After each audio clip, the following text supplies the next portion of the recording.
Welcome to Magical Memories Unlocked, your guide to events that truly rock. From tips on planning and entertainment too, will help you make your dream event come true. Now without delay, let's dive into your guide to event success today. All right, welcome, everybody. Welcome back to Clubhouse 101. Oh no, I'm not sorry. Wrong platform. Welcome back to Magical Memories Unlocked, your guide to event success. This is our deep dive into different entertainers. Today we have Cathy Nolan with us today, and she is an absolutely amazing artist. And I made a slight joke at the beginning here, welcome to Clubhouse 101, because that's how I actually know Cathy from way back when, back in, the times we don't speak of. We were on a platform Clubhouse. COVID. We were talking and interacting. Yes, yeah, I was being sarcastic. Yeah, during COVID, everything was shut down. We were chatting for a while, so we're very used to this kind of virtual world. But Cathy, I don't need to get into this. Tell everybody about who you are, what you do, and maybe some of your background to get us started. Sure. Thank you, Steve, for having me. I always love being with you guys. My name's Cathy Nolan, known as Cathy Nolan Art, and it's a delightful to be here with you. For those of you who don't know me, I've been a professional caricature artist. Oh my gosh, it's aging me now, almost 35 years. So wait, you And started when you were born? Because there's no way. pretty much. Could've... Actually, I started at 18 on a dare. So I've always been drawing all my life. Okay. And so, long story short, I basically draw people at parties and events, conferences, weddings, whether it's old school drawing people and giving them the artwork, or if it's even digital at a conference. And I also do a lot of digital illustration work as well. And I've been doing it for 35 years. And what's so funny, Steve, is this started on a dare in college. Back in the day, way before like the internet was even a thing, I had a buddy of mine. I used to draw people for a free beer in college. And this one friend of mine was like, hey, there's this county fair coming up. You should do the fair. And I was like, really? I thought nothing of it, but he kind of dared me. And it was one of those things where you make a decision and all the stars align once you decide. And when all the stars align for you, when you make a decision, that's when you know you're on the right path. And so it was a 7-day show. All the stars aligned for me. I had the money. I had my grandfather's car. And I used to hustle people at my booth. Come get drawn, come get drawn. And if you don't like it, you don't have to pay for it. That's what I was a hustler back in those days. And here I am, an 18-year-old kid. And within a week, I grossed $1,000 cash. Whoa. And I thought, ooh, I could make money doing this. And that actually kickstarted my career as a caricature artist, drawing people at parties and events. And it's been now 35 years. And it's been a fun, crazy ride for sure. I can imagine. That sounds so fantastic. And let me ask, is this all you've ever done, or have you had a real job, for lack of a better term? Yeah, I've had real jobs before. Now that I'm married and I've got my husband taking care of the bread and butter, I have more time to do what I love to do. But we have a great partnership. I've been married 20 years, and we just did our 20th anniversary in Vegas with Elvis renewing our vows and the pink Cadillac. Cool. So it was awesome. But yeah, I did have 9-to-5 jobs. I used to work when I first moved to New York City. I grew up in Chicago. And I worked for Scholastic, Clifford the Big Red Dog. And during the Harry Potter heyday, I used to work as a coordinator in the entertainment department for product development and licensing. And it was a great company to work for in Soho and Manhattan. And what was so funny, though, is I would make an extra 10K just by telling people what I did. Like, hey, guys, I'm a caricaturist. And so the joke was we all know what Kathy's real job is, which is the caricaturing. So Hmm. I encourage people to not be shy of your passion, even if you are working a 9 to 5 job, because you could make extra money that way. People hired me at Scholastic to draw the senior executives Hmm. for gifts. I remember illustrating lots of portraits for people that left the company, and I would get paid for it, drawing the Scholastic logo. So yes, back in the day, I definitely hustled at 9 to 5 jobs. But when I was first starting out, I used to do all the street festivals in Chicago Hmm. during the summer and then teach during the fall. And then I ended up in New York City when I was 26 and worked for a few crazy people and that always kept drawing. And I think that's the other thing is no matter what your passion is, I think one of the key things is to stay in touch with that inner kid in you and don't Hmm. ever give it up. And I made a promise to myself a long time ago. I'm always going to keep drawing no matter what. And it saddens me when I see adults kind of give up what they used to love to do as a kid Hmm. because I get it, we have responsibilities and bills to pay and mortgages or rents, to cover. But Hmm. there's a reason why that passion's there, and I think it's Sure. kind of like a calling for people. And if you can find a way to make it work, definitely do that. So, I mean, I'm sure that's how you got into what you love doing, Steve, with entertaining people and bringing joy to people with all the services you offer. I think that's really important because it's all about play and all about having Hmm. fun in life because life's too short, man, you know? I totally agree with that statement. Yeah, I mean it's interesting that you bring that up because I definitely can empathize with that, or I can can align with that, I should say. Because yeah, I mean for what I've only ever done this. This is literally the only thing I've ever done is entertainment and events, and I always tell people the number one reason I do it is because I love making people happy. I enjoy bringing joy to people, and I I went to school. I have a degree in marketing, psychology, marketing communications, but I chose this career because it is it is the only path that I could possibly think of where every single day my sole job is to bring joy, is to bring joy to people's most important moments.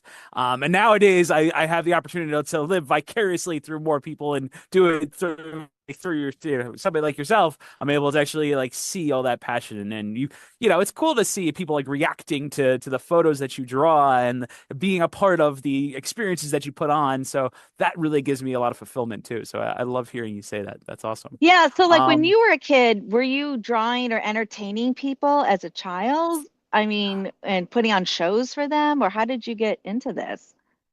so yes, I did. I started off as a kid when I was young, when I was about 8 years old. I think it was Okay. 8 years old. I started off doing magic. I'm a magician by trade.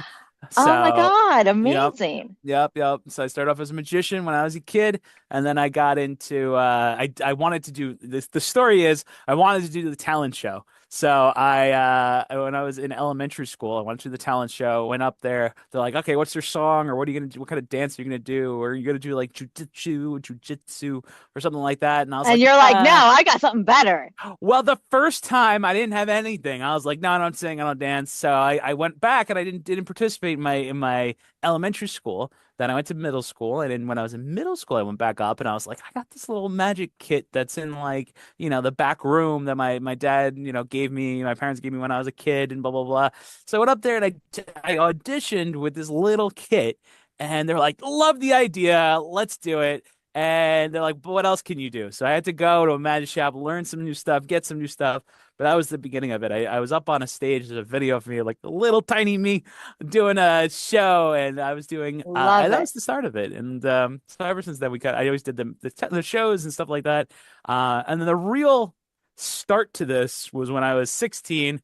I started performing at like during the summertime at summer camps, and I I went into like I started doing it and doing it well, and realizing that I doing more financially better doing this than I would have ever done if I had a regular 9 to 5 job. So long story short, it worked really well, and people enjoyed what we did and what I did, and I never said no to anybody. So that's how I kind of kept getting people like yourself, or in meeting people too. Like I was always at an Yeah. event.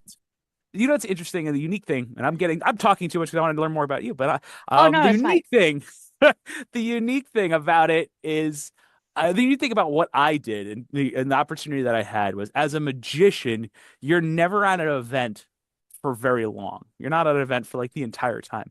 So like when I was doing a lot of these, 17, 18, 19, 20, I was doing like 400 shows a year. Oh my I was gosh. around, I was doing tons and tons and tons of events, and being that involved in all those events gave me an opportunity to see a lot of it, see a lot of events, see a lot of people, meet a lot of different entertainers, so I could connect and be like, hey, you're a face painter, you're a caricaturist, you're a DJ. I want to, I thought you did a great job. Here's my card. Let me take your card. So I became very friendly with a lot of people, and that's really the way I built this world of magical magic through that Well, those personal connections. and I think that's important, not only just tapping into the inner kid and following through with the passion, but one key thing you said, which I've done as well, always saying yes to an opportunity. Even if you don't Hmm. know how it's going to happen or you're unsure of how it's going to go, but just showing up to do it. Hmm. Hmm. Everything's figure outable in the end. And the more you say Hmm. yes to opportunities, the more you grow and learn and become an expert at your craft, for sure. Had I Hmm. not taken that dare, I don't think this would have led to the amazing career that I've had, you know, um, Hmm. drawing people or working for corporations like Hermes and the Macy's and ABC Hmm. News, on election night in 2016, and Hmm. Gary Vaynerchuk and VaynerMedia. Like it's all led to these really big corporations and companies because you Sure. build that confidence in what you love doing and that gives you um, I feel like by saying yes to opportunities, it just creates more opportunities down the road. Hmm. Yeah, absolutely. No, I totally agree with you on that. And it's fascinating that you bring that up because I've had a I've had a couple of conversations like this in the last couple of weeks, and I feel like a lot of people that are performers that are doing this, that have built careers out of this, the hustle mentality of go out there, do it, just get out there and do it. Don't be afraid to do it. Just go out there and do it is has been a universal lesson that people bring to this, and you're kind of paralleling that. So I really love to hear that. So that's amazing to hear. And let me ask you. I mean, you've mentioned now a couple of really cool companies you worked with, opportunities you had. Hmm. Is there something that really stands out to you as one event or one time that you really um remember that's really meaningful to you? One of the highlights of my career, well, maybe two. One at the beginning of my career, when I was 18 and drawing all those people at the uh, at the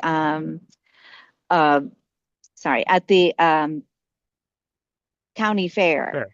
Hmm. Every night I would store my table and my umbrella and equipment with this older couple who ran like a mini golf course. And, Mm. it's a 7-day event. And I got friendly with the couple, got to know them. And Hmm. I love sharing this story, but the guy at the end, like on a Thursday, said, Cathy, I want you to draw me. So I drew him. But he knew exactly what he wanted. He wanted me to, it's like me drawing you in the middle. And then let's say you have 8 different personalities and different names for Ah. those personalities. We're talking like Sylvia here, okay? And or Sybil, sorry. And so I'm drawing each person around his portrait who had different names, and he would start talking about like some really dark characters. And I just remember here I am, a kid, just going, please God, don't have this personality jump out at me. And I remember just going quickly as I could and accurately. And later that day, he loved the artwork. I go to put my equipment away, and his wife comes up to me and she's like, Cathy, that artwork was so amazing.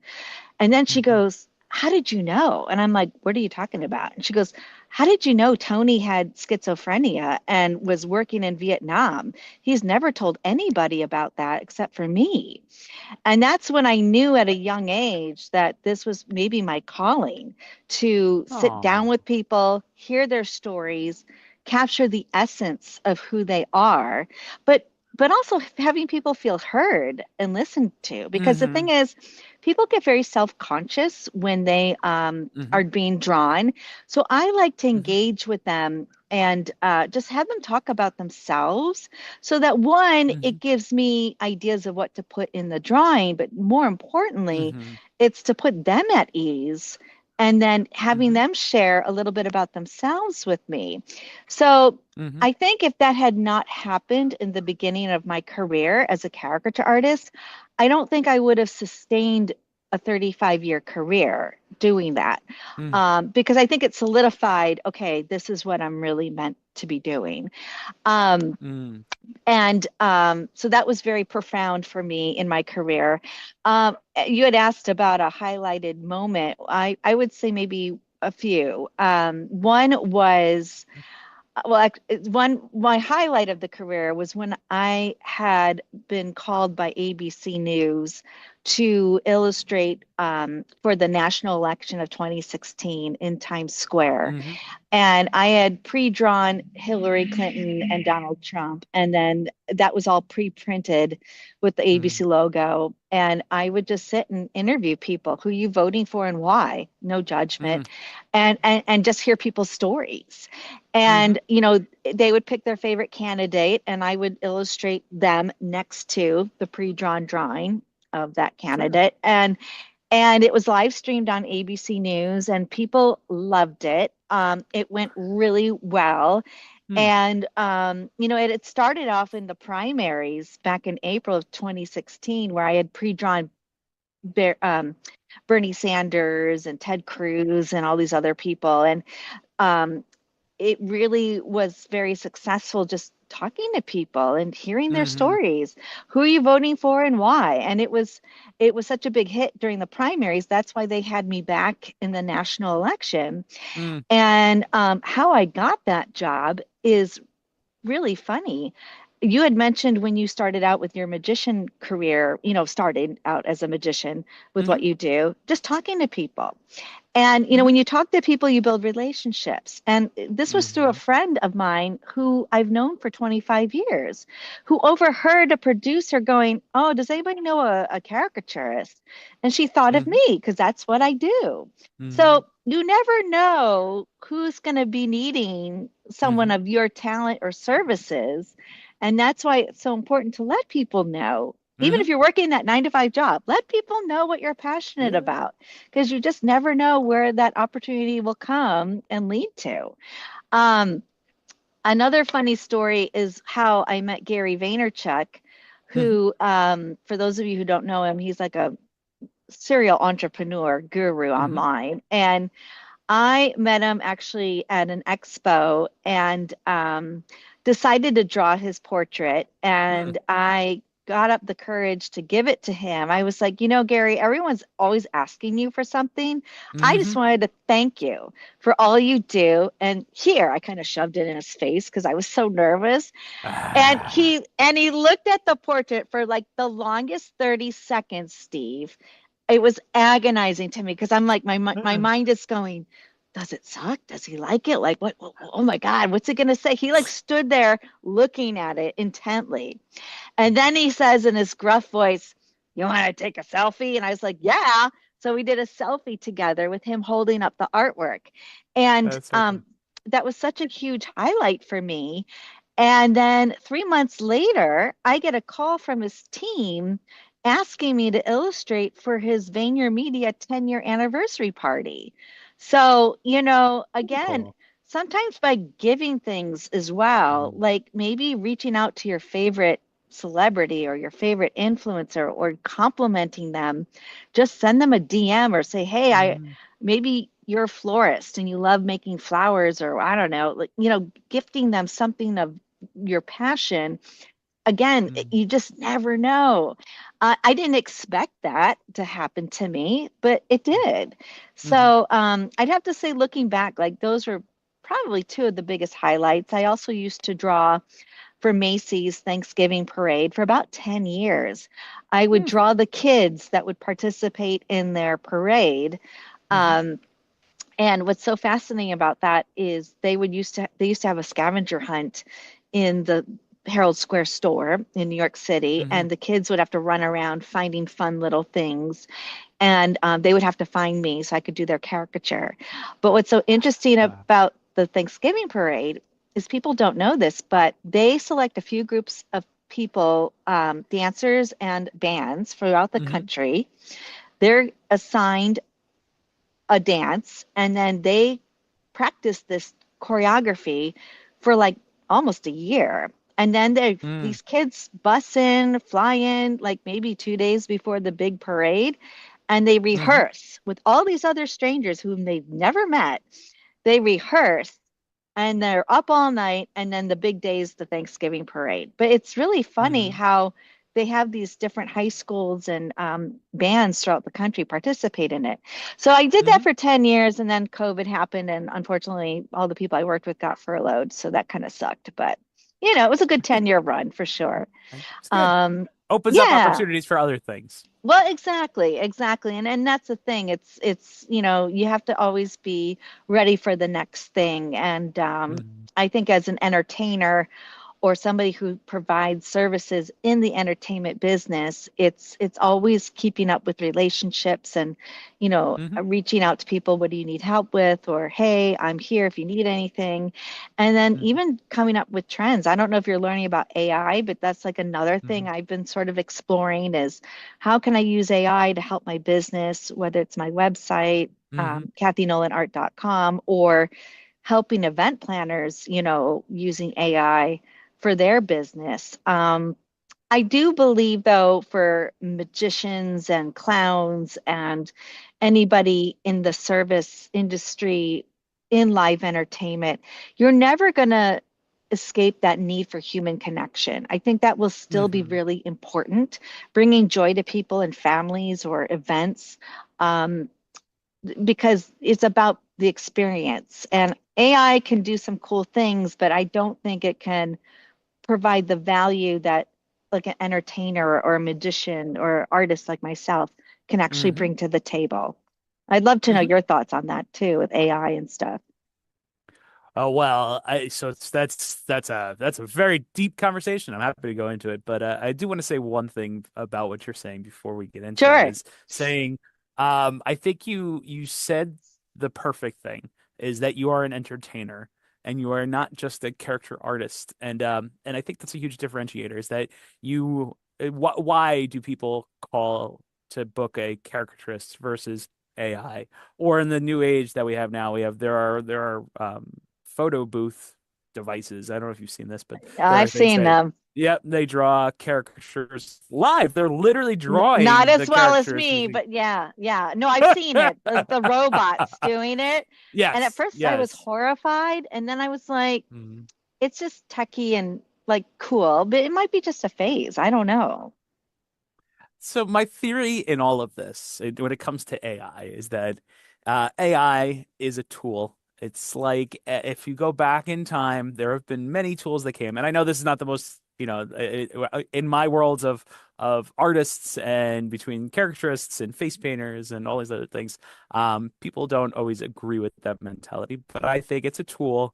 Um, I think like any tool, if it's used right, it's powerful.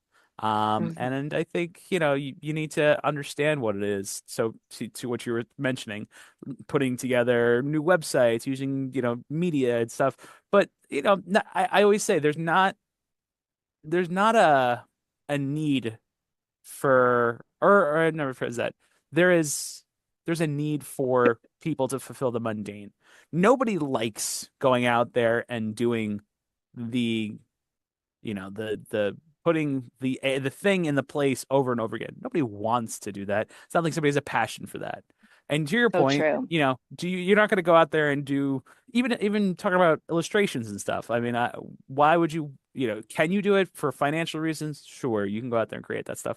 But do you have a passion for making somebody's idea about their product for a pitch deck come to be, and you hire on a super tight deadline because this person needs it for a pitch tomorrow. No, nobody's gonna like be like, that's my passion. I love doing that. So I think So true. there's a place for it. And I think you really hit the nail on the head with this, especially, well, at least with my world is, or our world, I should say, is in the events world, that live connection, that interaction is really a key part of it.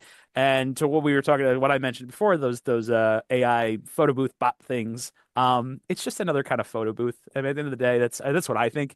You're getting the green screen photo booth, you have the 360 photo booth, you have the, whatever. You have all these different types of experiences. It's just another kind of experience. At my wedding, I had 3 photo booths and 2 caricaturists. So, Awesome. Yeah, and that's I and mean, that's what it's about, creating memorable experiences. And sure. I think when you create an experience, and that's the thing, we create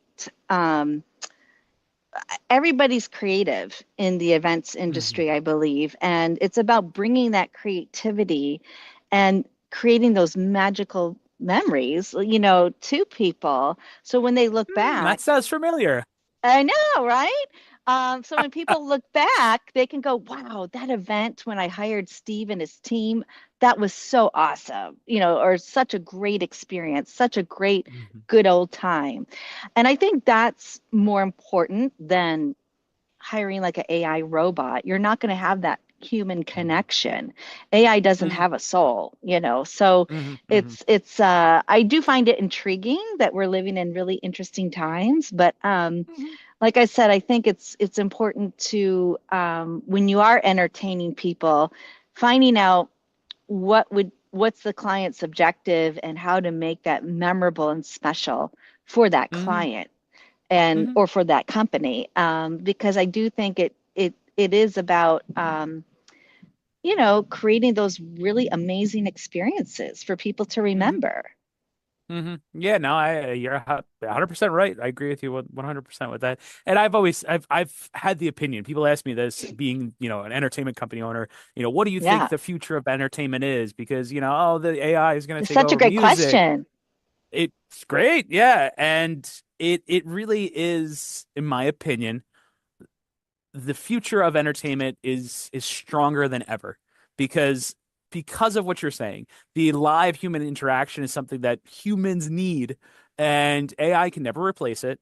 And even if it's So going to be true. making music or doing other things, that live element, which is what we do, is live entertainment, is never going away, is never going to stop. And nobody's going to buy tickets to a concert to see a robot playing music on a stage. They're going to go to get that live interaction, to feel, even if there's a, 100,000 people in the stadium, they're still going to go there because they want to have that connection to that performer, in a way that you just can't with any other way. So live entertainment, in my opinion, never going away, no matter what kind of AI comes out. My I opinion. love that. And there's a certain energy to that too. People Yes. don't talk about the energetics of live Hmm. entertainment, how you can totally shift a room just Hmm. by, um, bringing your creativity or your expertise, energetically. Like sometimes I'll have somebody sit down and they're kind of in a bad mood. And then after I talk or draw with them and give them the drawing, they're in a much better mood than they were Sure. before. Or one of my favorite things to do is somebody who's like been scarred for life when they were drawn as a 10-year-old kid and the caricaturist made their nose too big or they didn't like the artwork. I Sure. love challenging that person and, well, try again. Let me create a new Hmm. experience for you so that that is not your last memory of being drawn. And 9 times out of 10, it does work. Sometimes it Hmm. doesn't, but that's up to the person to decide if they want to shift that energy and shift the experience, so Yeah, yeah, that's absolutely. something also AI can't bring, is energy. That's true. 100%. 100%. They can use Yeah, energy. They just can't bring energy. exactly. That's a Or take up energy. Exactly. So you actually hit on something that I really wanted to get into, and I'm really Sure. glad you led into it. When it comes to caricaturists, I know I've heard this a lot, that there's a fear. People are like, "Oh my God, what if they make my ears look huge? I don't want to look like Dumbo. So first of all, how would you describe your style? Because every caricaturist has its unique style. How would you describe your style? And kind of how do you balance, lifelike portraits to more, extravagant kind of portraits? That's a great question. And I totally understand when people come up with those questions or that fear. Mm, So I think I've learned from a young age, people are very self-conscious of how they look.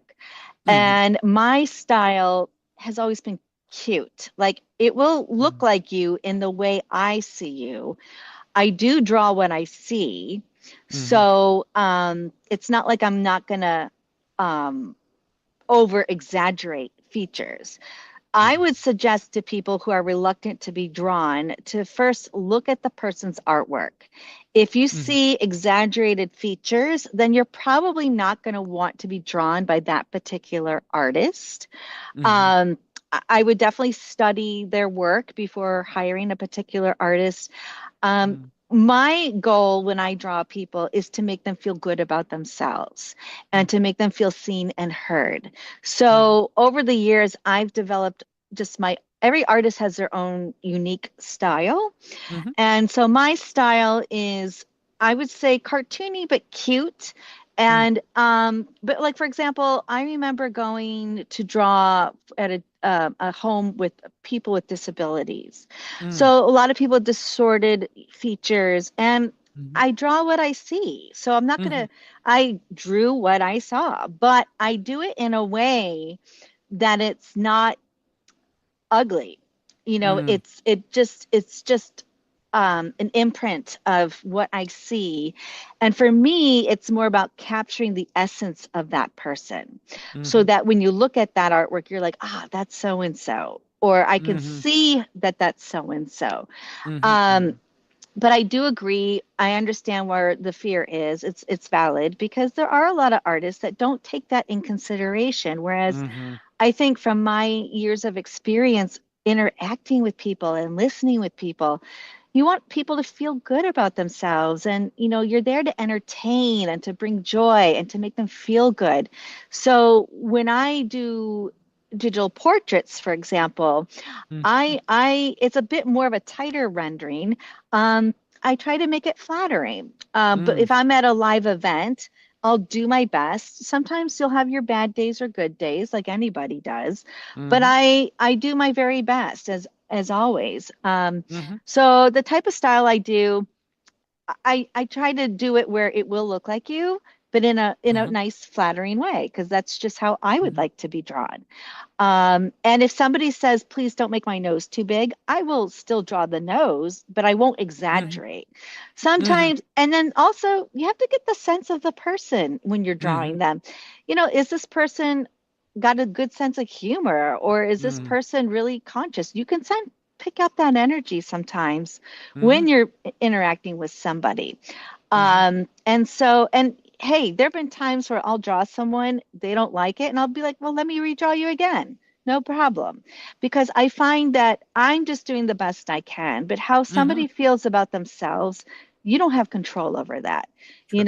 I'm not in charge of your feelings or how you feel about yourself, but I can at least do my best to try to bring that joy to you and to see what I see, which Mhm, is, just a positive interpretation mhm, of that through my art.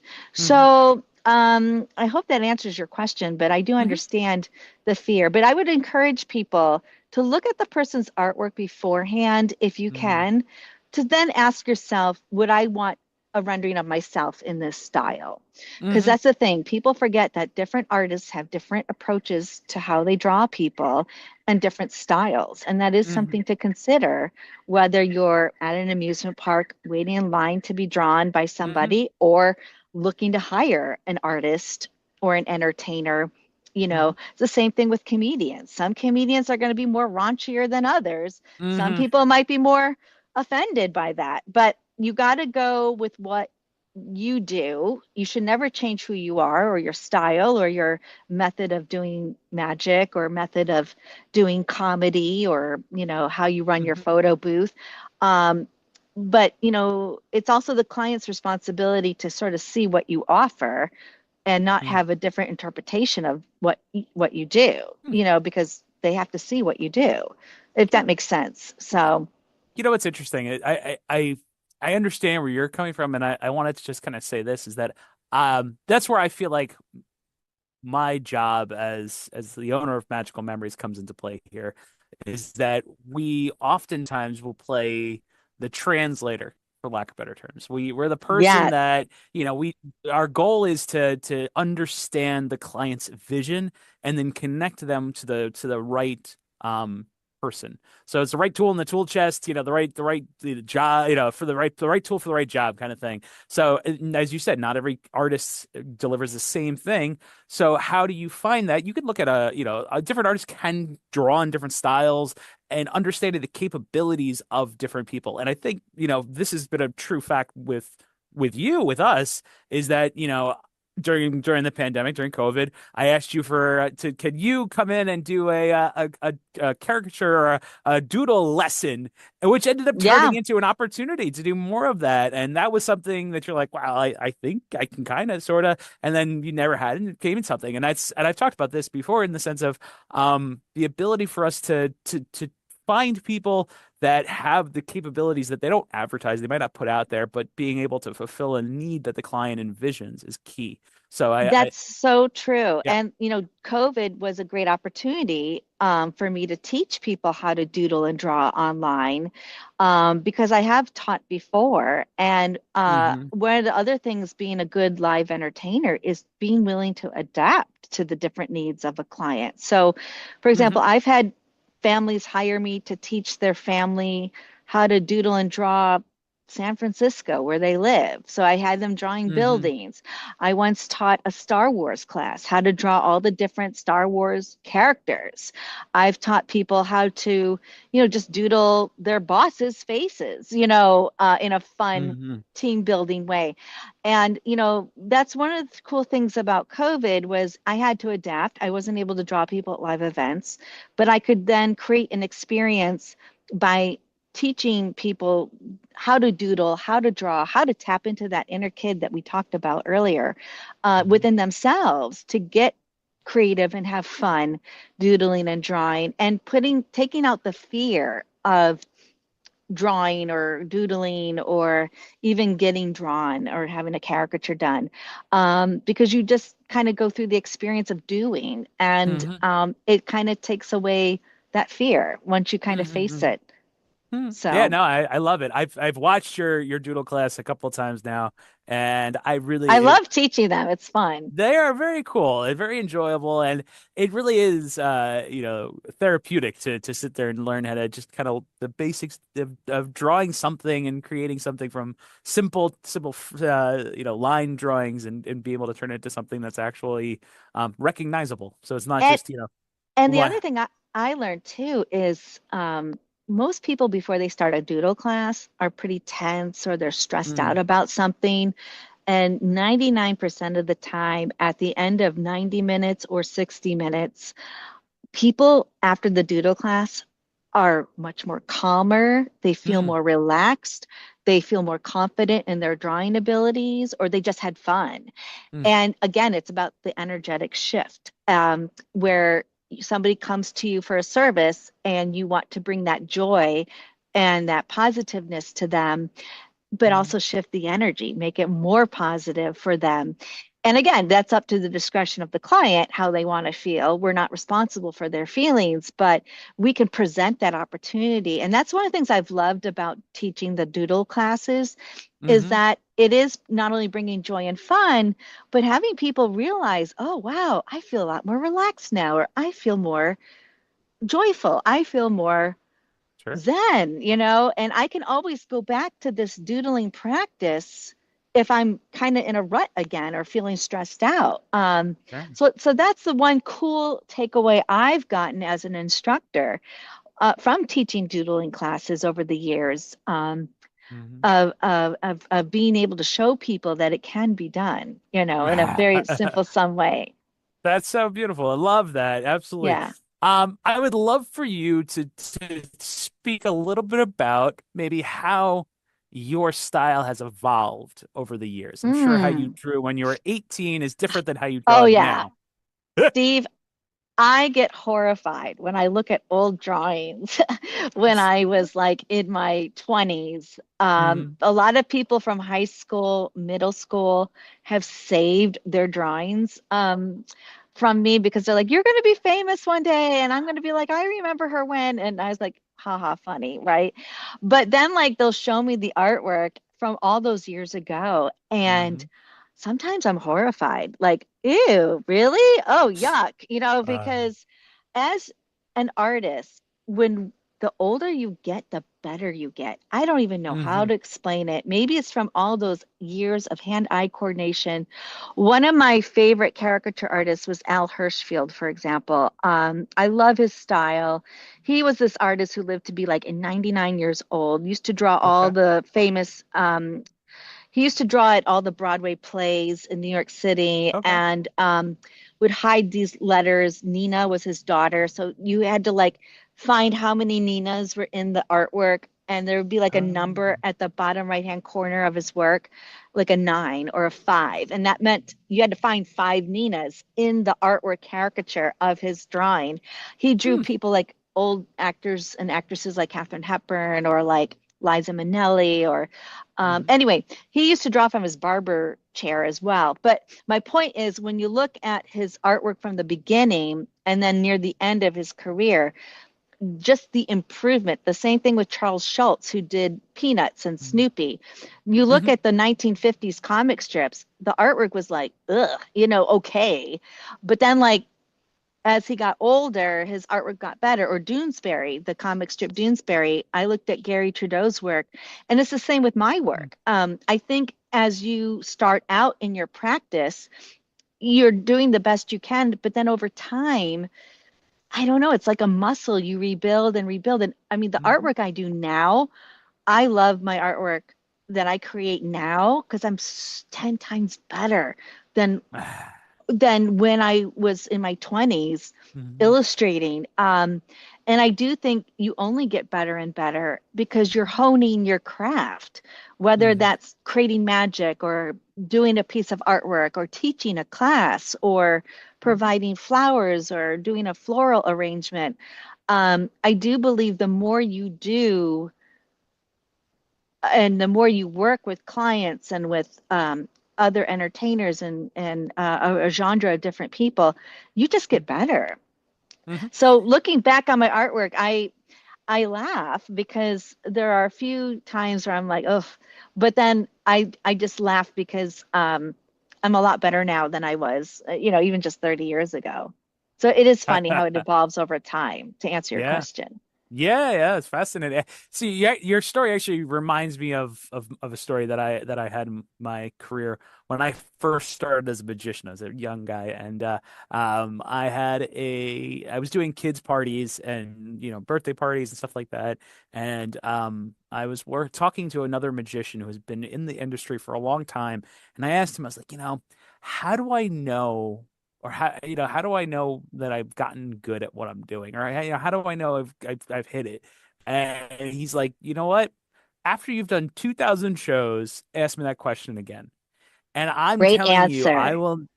I will never forget though. 2,000 shows later, I thought back to myself. I was like, I don't need to ask that question anymore. And I still know the guy, and I've said this to him, and he's like, I don't remember telling you that, but the funny That's thing is, so like, true, though. it hits so heavy. It was resonated so intensely with me, and it's such a true statement. So No, you're. and in a line to that, Steve, like Hmm. when I was in my 20s or, just starting out doing the summer festivals in Chicago before I moved to New York Hmm. City, I remember giving people artwork thinking to myself, I hope they like the artwork. I hope they like the artwork. Whereas Sure, now I'm like, if they don't like the I artwork, know I'm they'll like, get. what's wrong with them? Or, I know that was Yeah, good.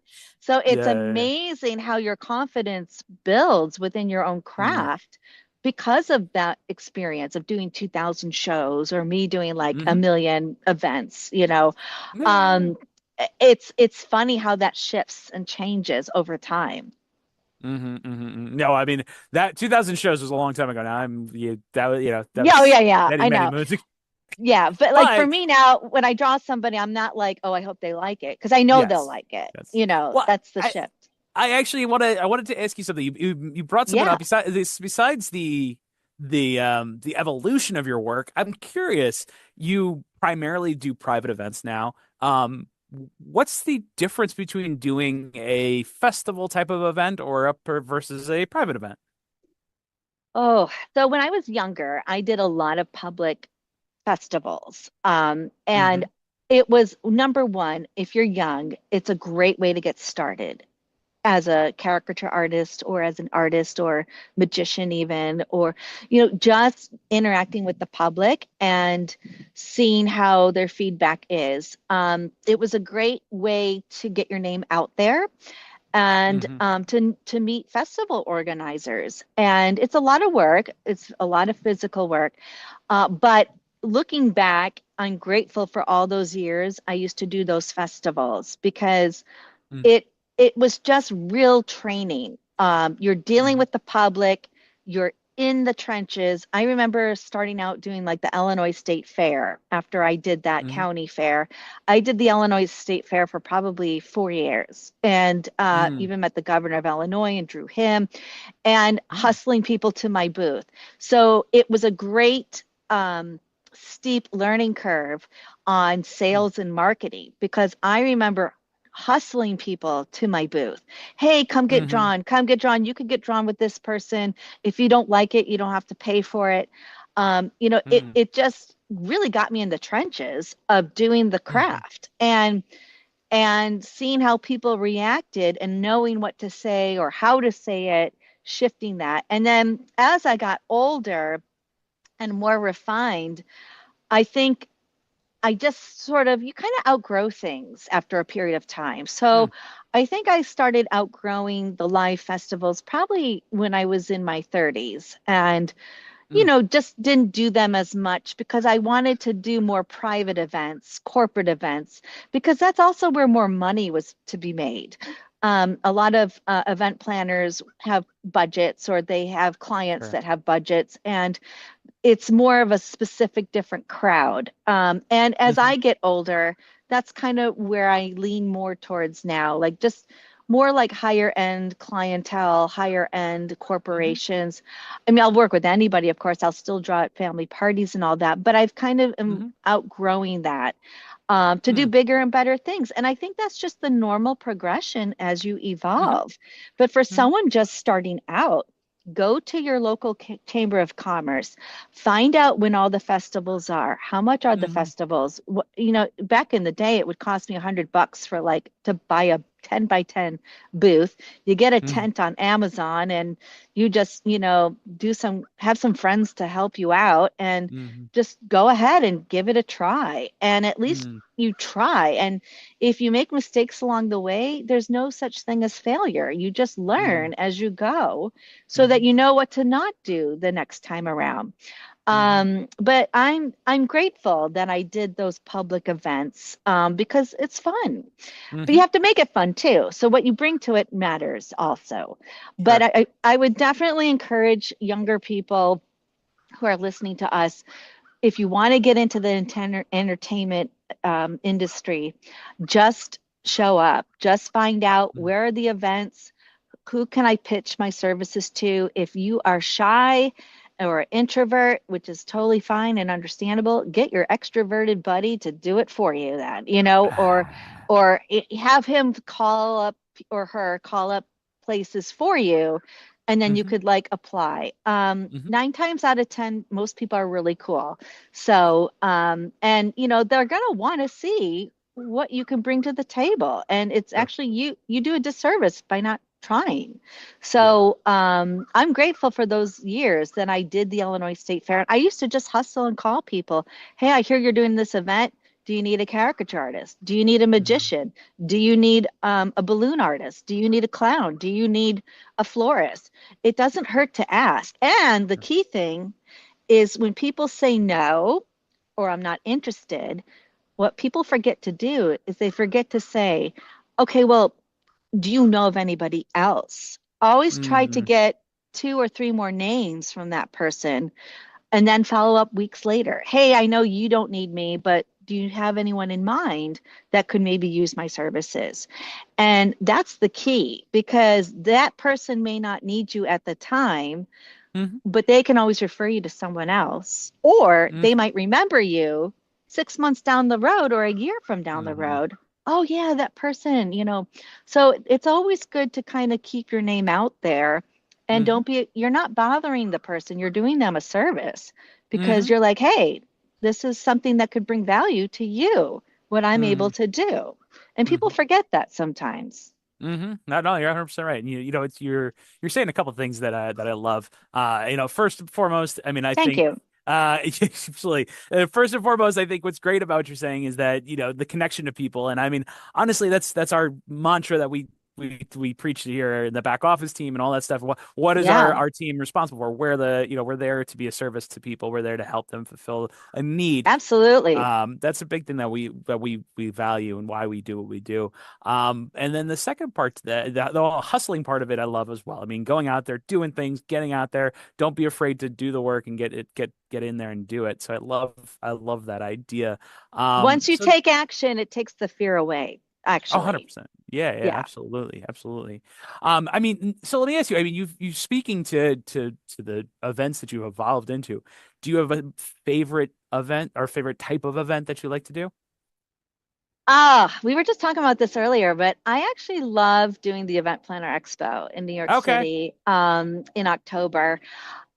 One, because it's always cool to meet people in the event industry.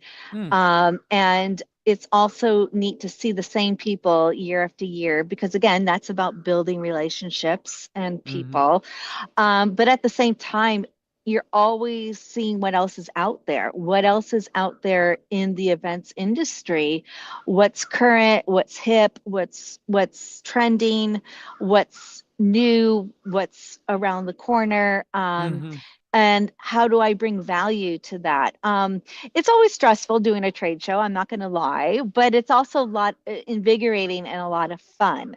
mm-hmm, So that's one event I really enjoy doing. And there's a few college events I do every year. Like I mm, like to work at Manhattanville College. They do mm, a quad jam every fall and a mm-hmm, quad jam spring event. And I always love going back there twice a year just to draw the kids and their parents or their friends. And mm-hmm. it's just such a great time because it makes me feel like I'm being current. Like, what's cool and hip with college kids nowadays? I haven't been in college in 30 years. So it's always that curiosity. Mm-hmm, And I love being curious about, well, what's new and up and coming in the events industry, or what's the latest thing with AI and caricaturing, mm-hmm, or how can I be different than that and stand out more mm-hmm, than a robot? So I would say those are the two main things because a lot of the mm-hmm, times when I do my craft, it's usually a once in a while clientele. Like, so mm-hmm, people hire you for an event and then they move on to the next thing. And that's just the nature of the business, I think, in the events industry. But it's a compliment when you do get repeat business or you do mm-hmm, go back to that one client that values you and mm-hmm, appreciates what you bring to the table. And also like doing certain trade shows, it's about building a relationship with those event organizers and mm-hmm, helping them out by bringing value to their event, mm-hmm. even if you have a booth. So to answer your question, that's pretty much my favorite events. Do I miss doing a festival? Not really. Like I loved it at the time, but I also had more energy and oomph Mm, back then too. mm-hmm. So as you get older and mature, you kind of shift and evolve to other things, I feel. Mm-hmm. That's interesting though. You kind of brought something up that I think is valuable for people to know is what's a realistic time frame for a caricaturist to work? In terms of the year or hourly, or I what meant did like, you mean by that? how long can somebody, yeah, no, no, no. I meant like more so in the sense of like the length you can actually sit down and like, can you draw for like 12 hours straight kind of a feel? Oh God, I wish I could now. But back at the Illinois State Fair, those were 12-hour days, but Yeah. I loved it, like, and I was in my 20s. So of course, when you're 20s, you have so much energy. It's a blast. Nowadays, I I'll do 3-hour, 4-hour increments, but that's about Hmm. it. I cannot do 6 hours a day unless it's a lucrative contract and I get breaks in between. Hmm. Because as you age and get older, you slow down a bit more. For example, I work with this one artist who stands when he draws with his easel. And he Mm. was telling me, after a few hours, I'm learning that I can't stand for like 10 hours like I used to. Mm.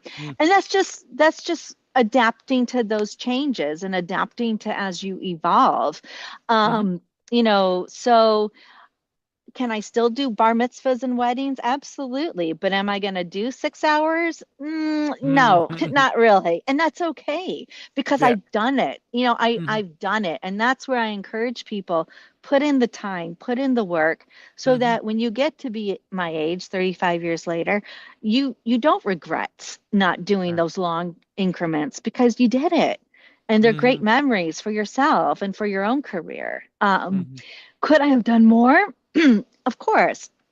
But I feel like you have to do the best you can with the ability that you have and Hmm. be okay with that. And Hmm. just know that, you did, as long as you know you did your best, that's all that matters.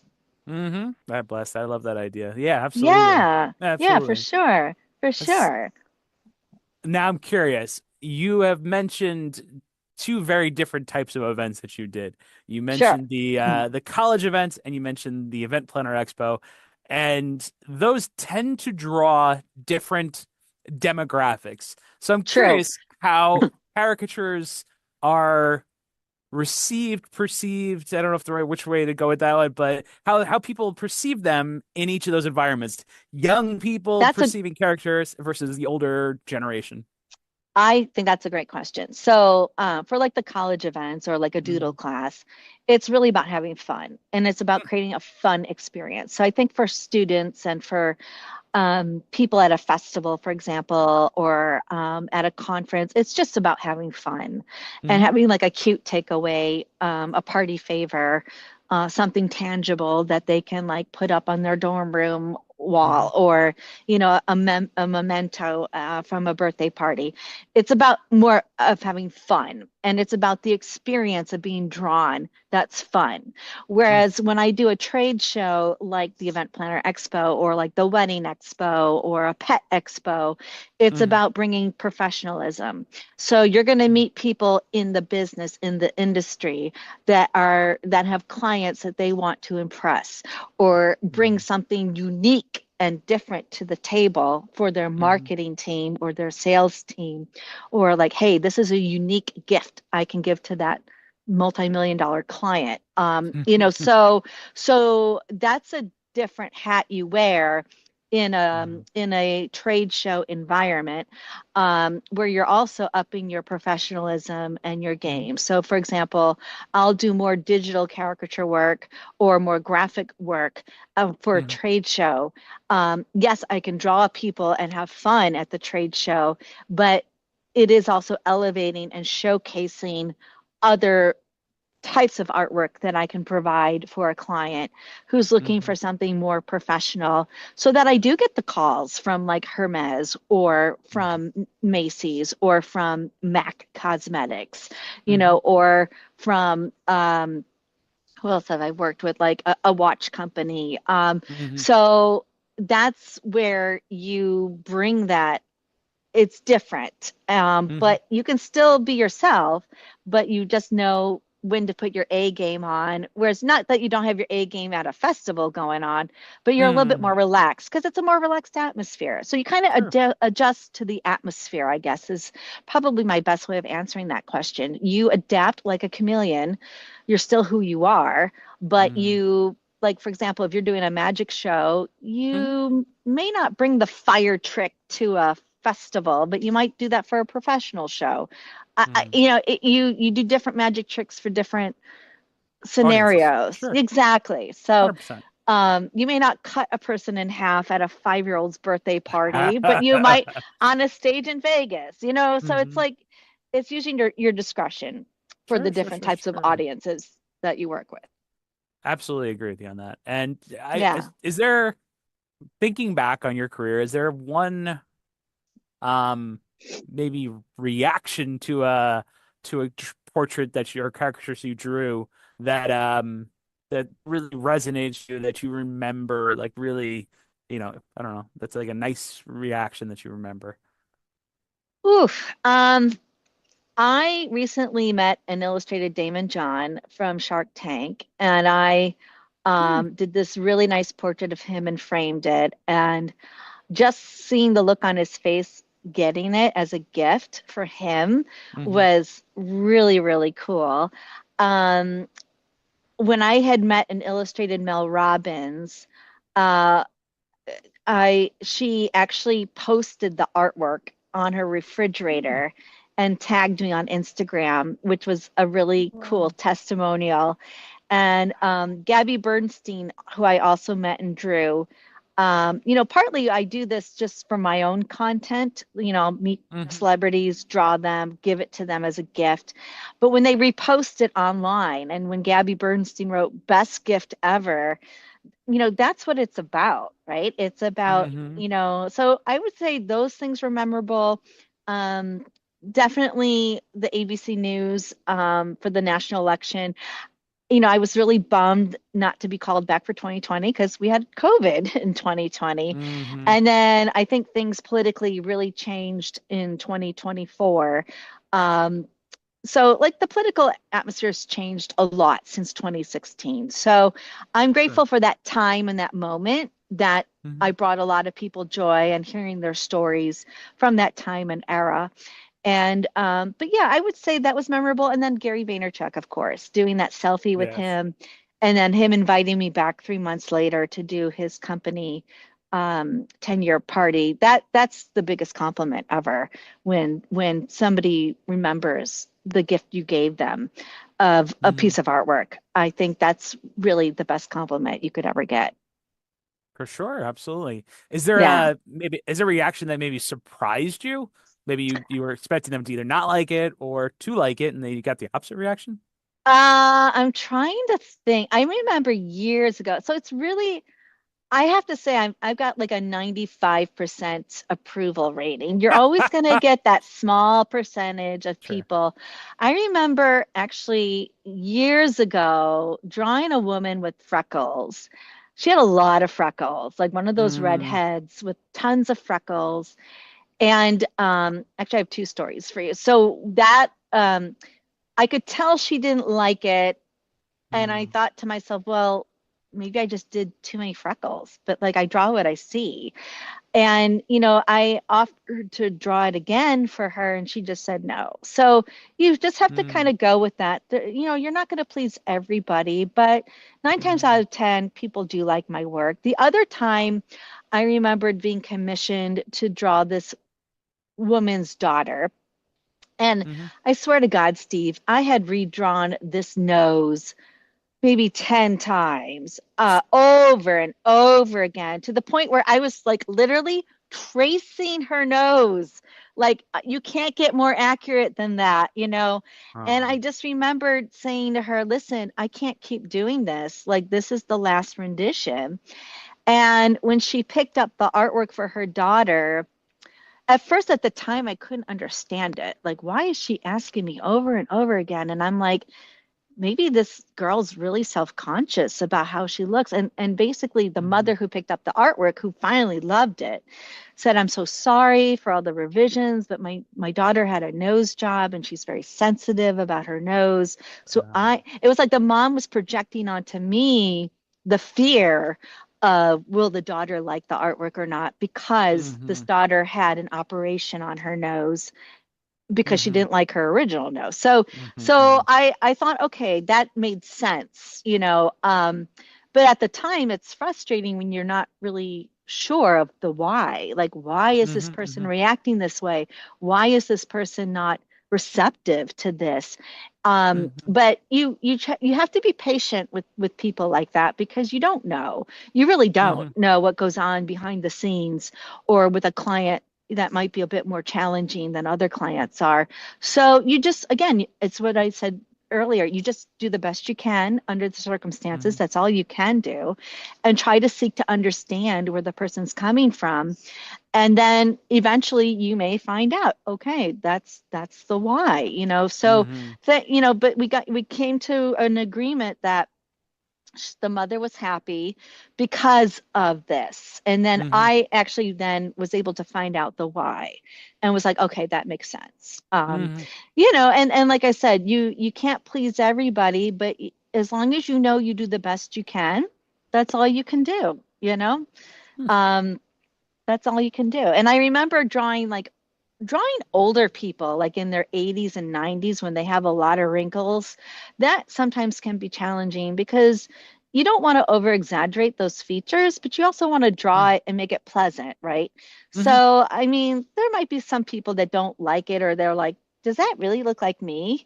And it's like, well, it's a Mm-hmm. caricature. A caricature is an interpretation of Mm-hmm. how the artist sees you. So it's not going to be like a portrait.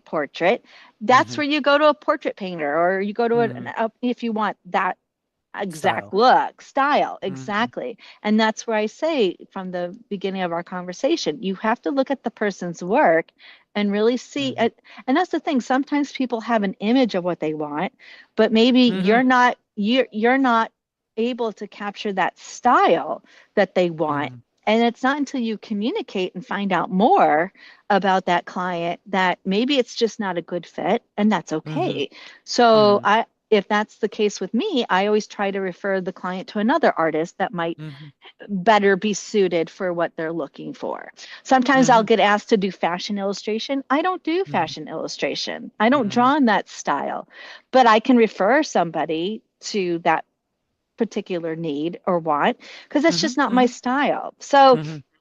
you will get requests that, may not please everybody, but you just do your best. That's all you can do.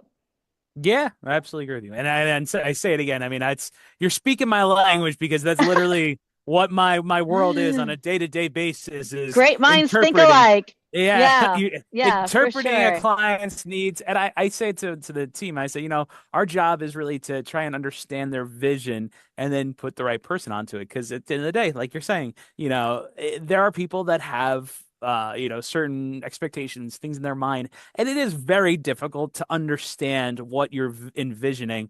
And then, as you said it, over time, you learn how to do that kind of thing. You learn the right questions to ask, the right way to ask it, to try and just verify this is what you want. So that way And you you understand and they learn deliver it. that over time. It Yes, takes absolutely. time to, yeah, you learn through experience, and that's what it takes, experience and becoming intuitive. Like, and like, not too long ago, I hired out somebody to draw for a client, and Hmm. she was really upset with me because it wasn't the style she envisioned. Now, the mistake I made Hmm.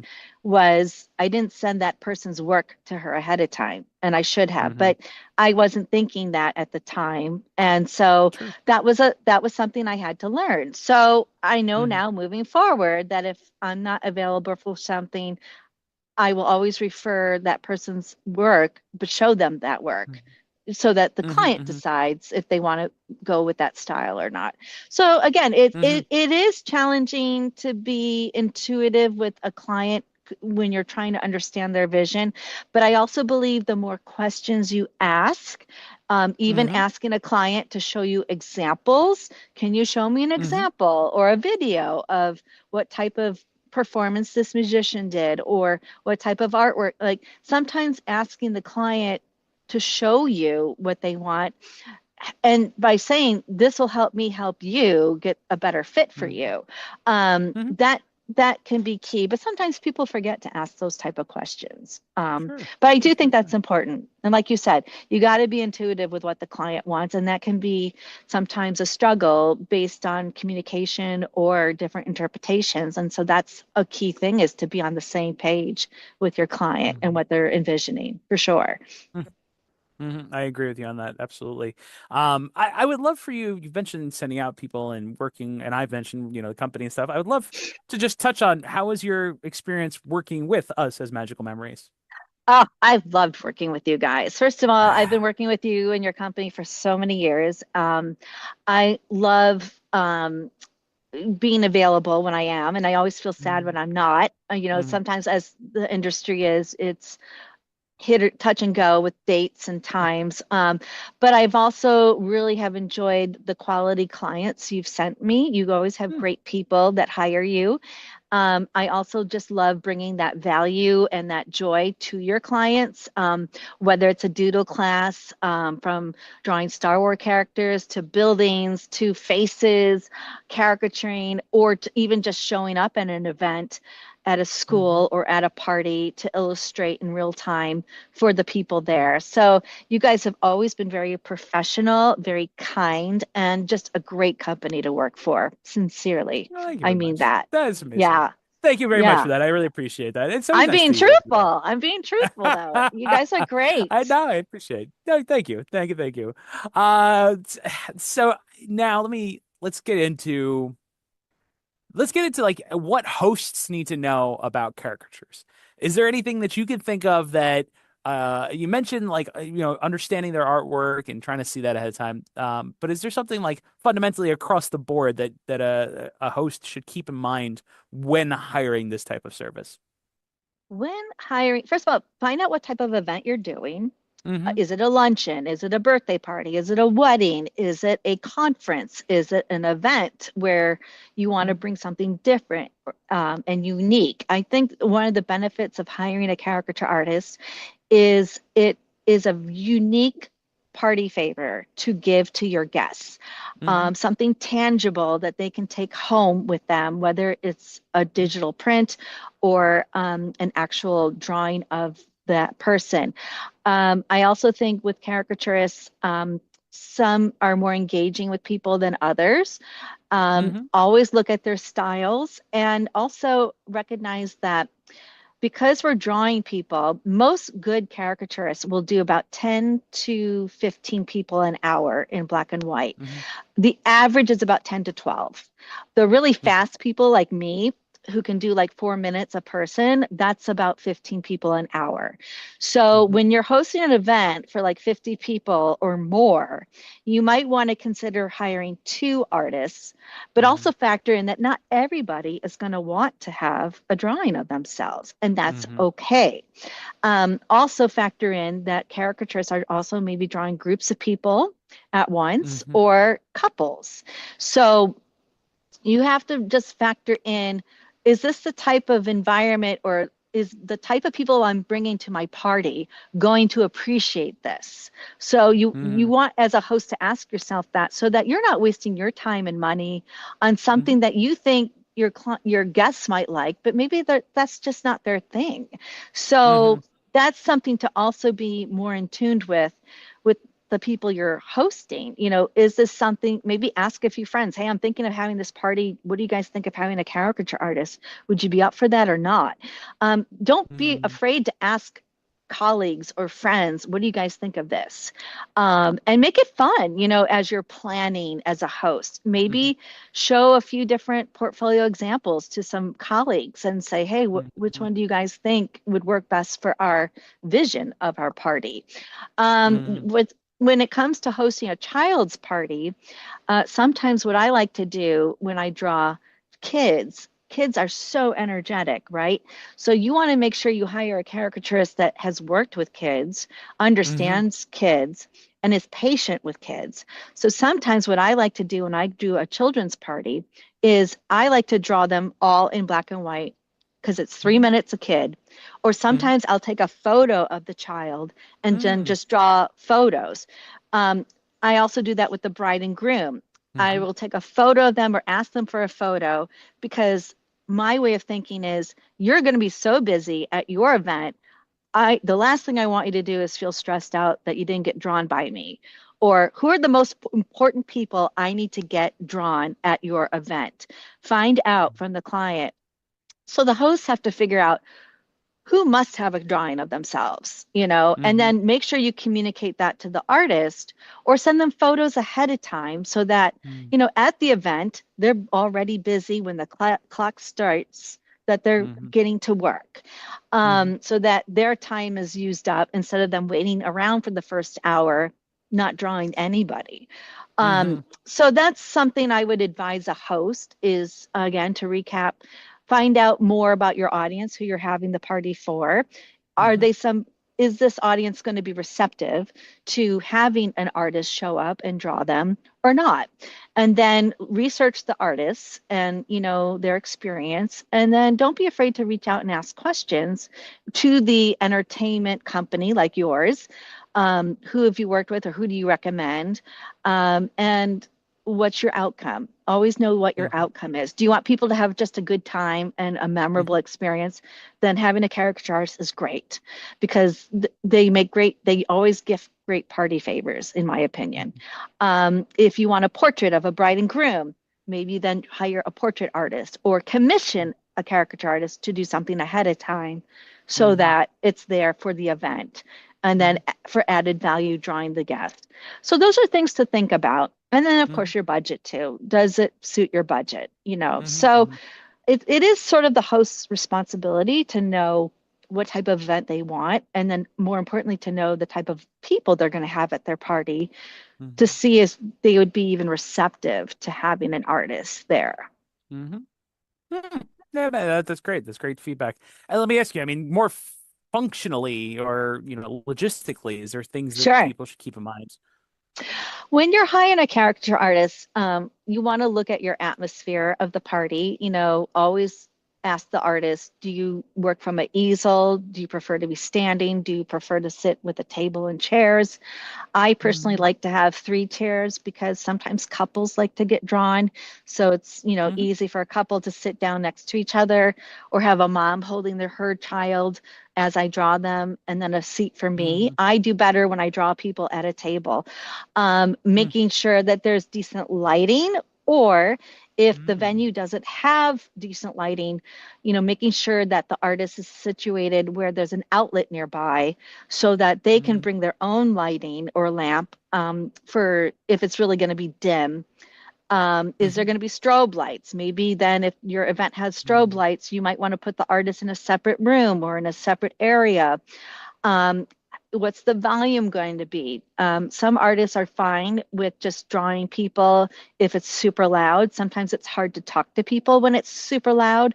So Mm-hmm. making sure your DJ keeps the volume at a certain level or putting the artist in a separate room that can Mm-hmm. help create the and making sure your people know there's an artist there to draw you. Um, Mm-hmm. Communicating all that really makes it great not only for you and your guests but also for the artist who's there to work for you Mm-hmm. and bring Mm-hmm. that value to your event. So those are key things I would say most importantly, and also maybe describing the venue to the artist as well so that the Mm-hmm. artist is prepared when they show up. So because the last Mm-hmm. thing you want is an artist to show up and be like, I can't work under these conditions. That's never happened Mm-hmm. to me because I'm a Mm-hmm. big communicator. Mm-hmm. But you know, you just the more you prepare and communicate, the more of a great experience you'll have at your event. For sure. I agree with you 100%. And fortunately, that's what we're here for. We work with our clients Yeah, to make sure that those details are addressed early on and make sure everybody on both sides are very well understood and needs we are met. Good. yeah, we professionals are keen on smooth experiences for the Yes. client, for Yes. sure.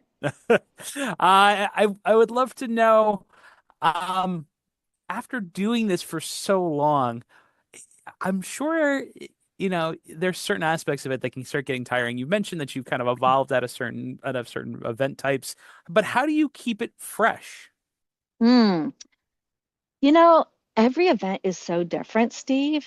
Okay. That's what keeps it fresh. I'm always meeting new people, um, new events, new experiences. So I think that's how I keep it fresh.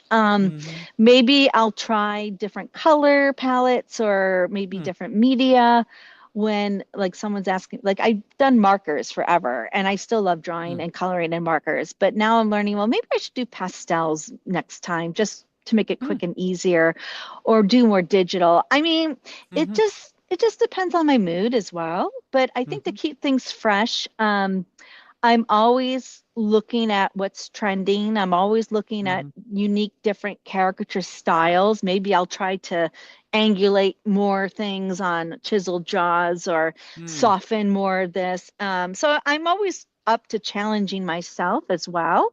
How can Hmm. I make this faster and more accurate when I Hmm. draw a person? But most of the time, I find it always fresh because every person's different who I meet, and Hmm. who I draw. Hmm. And that's the fun of it, not knowing who you're going to draw next or where. That's kind Hmm. of like, for me, that's always keeping me on my toes. That's so great. Love that.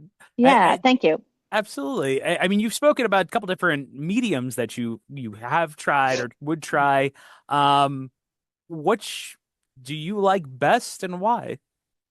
You're going to laugh. I love the old Sharpie pen and the old sheet of cardstock paper. Quick and easy, 3 minutes you're drawn, and it's done. I don't know. I just love that experience, Uh-huh. of the movement of the line and the ink, how it responds to the paper, Hmm. and then the quick results that that person receives under I think five that's a, minutes. you know So what? I think that's a big part of it too. I think the yeah, speed and you deliver a quality experience at a speed that's within their ability to manage. yeah, because when you think about social media and stuff in the past, like 10 or 15 years, people's Hmm. attention spans have really gotten down to like a goldfish Hmm. now, 6 seconds. And I am fast, and accurate because of all the years of experience that I've been doing this. But when I do a digital caricature of someone, I always tell the client, well, it's going to be about 10 to 15 minutes per person. Whereas with the Mm. Sharpie and just drawing, that's quicker results. And I like, my mantra is always, how many people can I get done in this short amount of time? I want to get Hmm. as many people drawn with the quality, and that's how I've always thought. Hmm. So not that I don't like doing digital, I do, but it just takes more time. So that person's just Hmm. waiting for like 10 more minutes, And getting back Hmm. to the kids, when I forgot to mention this, when I do a child's birthday party, for example, what I like to do is not even just photos of everybody and then drawing from the photos, but sometimes I will just quickly sketch the child out. Boom, you're done, go Hmm. play. Next kid, draw the child out, boom, go play. And then while they're all playing, I then just go back and color everything in Hmm. because the Hmm. coloring is a little bit more time consuming. Hmm. So, but my favorite is the old school Sharpie Classic. paper classic, old school, I call it. Old school. SKOOL, old school. uh so all right. So we've been talking for a while, so I really appreciate staying with me through all this. Yeah, This it's is an been so awesome great. conference. Yeah. Thank you. Um let's get into something a little bit different. Sure. Why I guess it's not really different, but why do you think art or why do you think this particular type of art really resonates with people so strongly? Oh, that's a great question. Um, I think it brings humor and amusement to people, caricaturing. It's poking fun at ourselves, even at celebrities. Most caricaturists are known to exaggerate features, which is part Hmm. of the art. The word caricature is from, I think, caricatura, and it started like in the 15th century in Italy Hmm. somewhere. I remember doing some research on that, how this even all got started. And, back in those days, artists illustrated, kings and queens and Hmm. all that.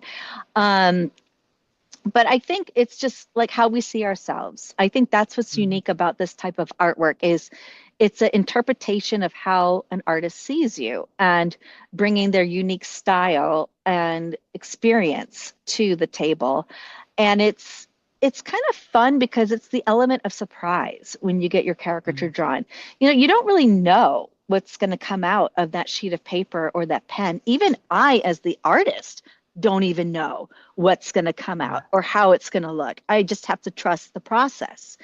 And Mhm. that's where I think that's what makes caricaturing so fun and unique, because it's like you have a blank sheet of paper and then something just gets created and then poof, there it is. And that's all Mhm. within like a 5 to 10 minute time span. So it's like this creative outburst experience.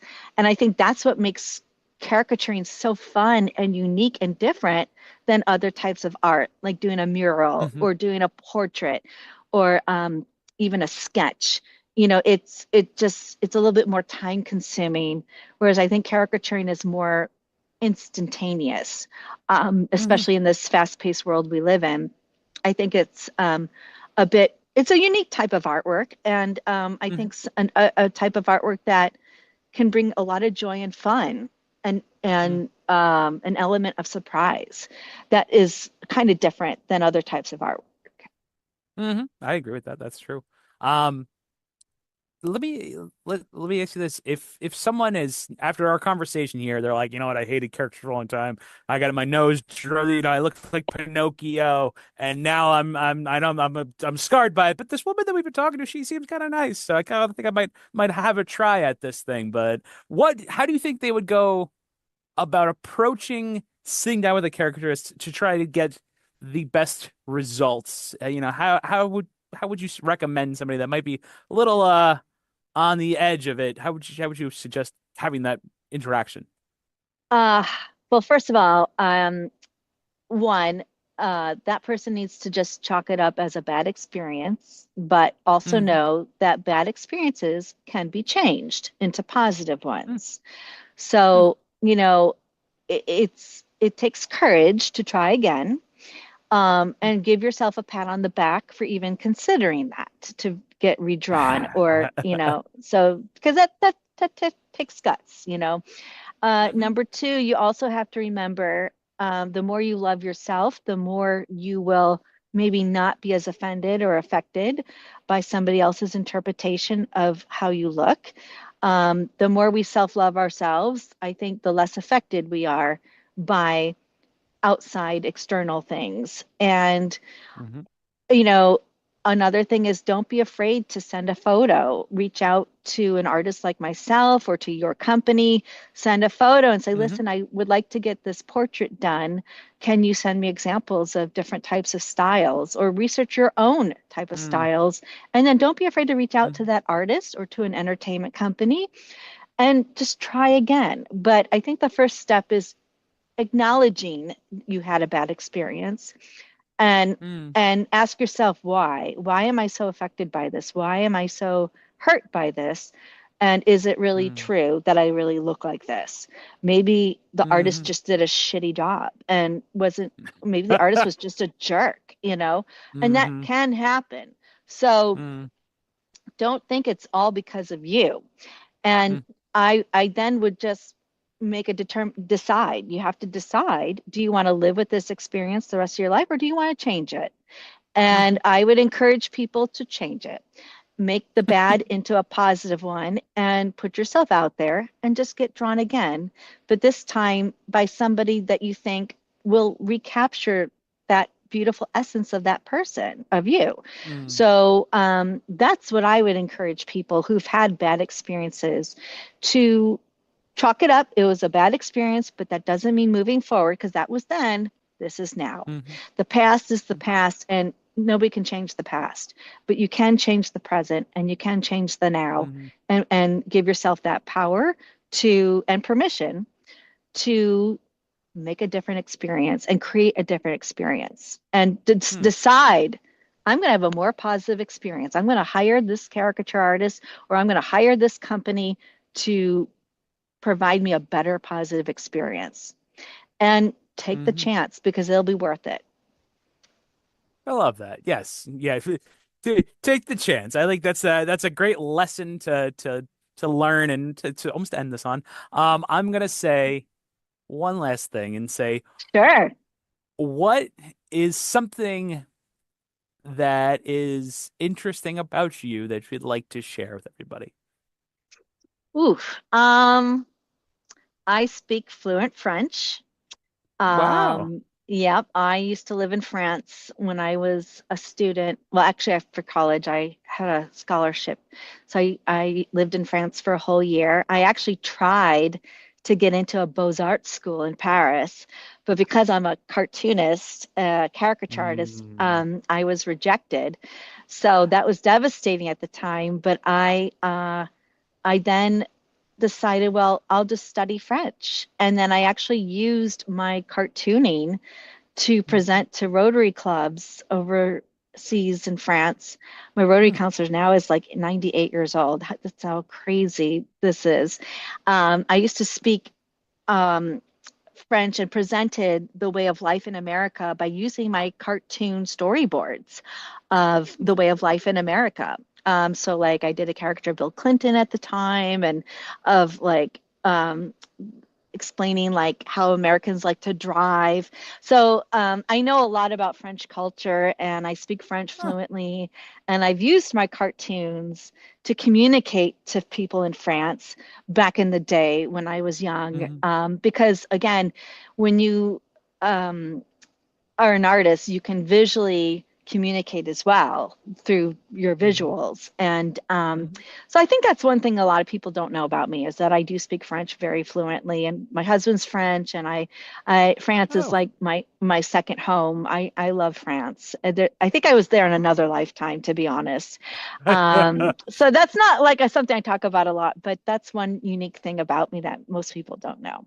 That's so cool. That's good to know. It's good to know, and honestly, that plays into the characters. I feel like the characters are so icon. They're the iconically New York, iconically France or Paris. Is those are very Yeah, two places, and you embody both, which is so amazing. and when you open up your worldwide offices in Paris, I'm your girl. I gotcha.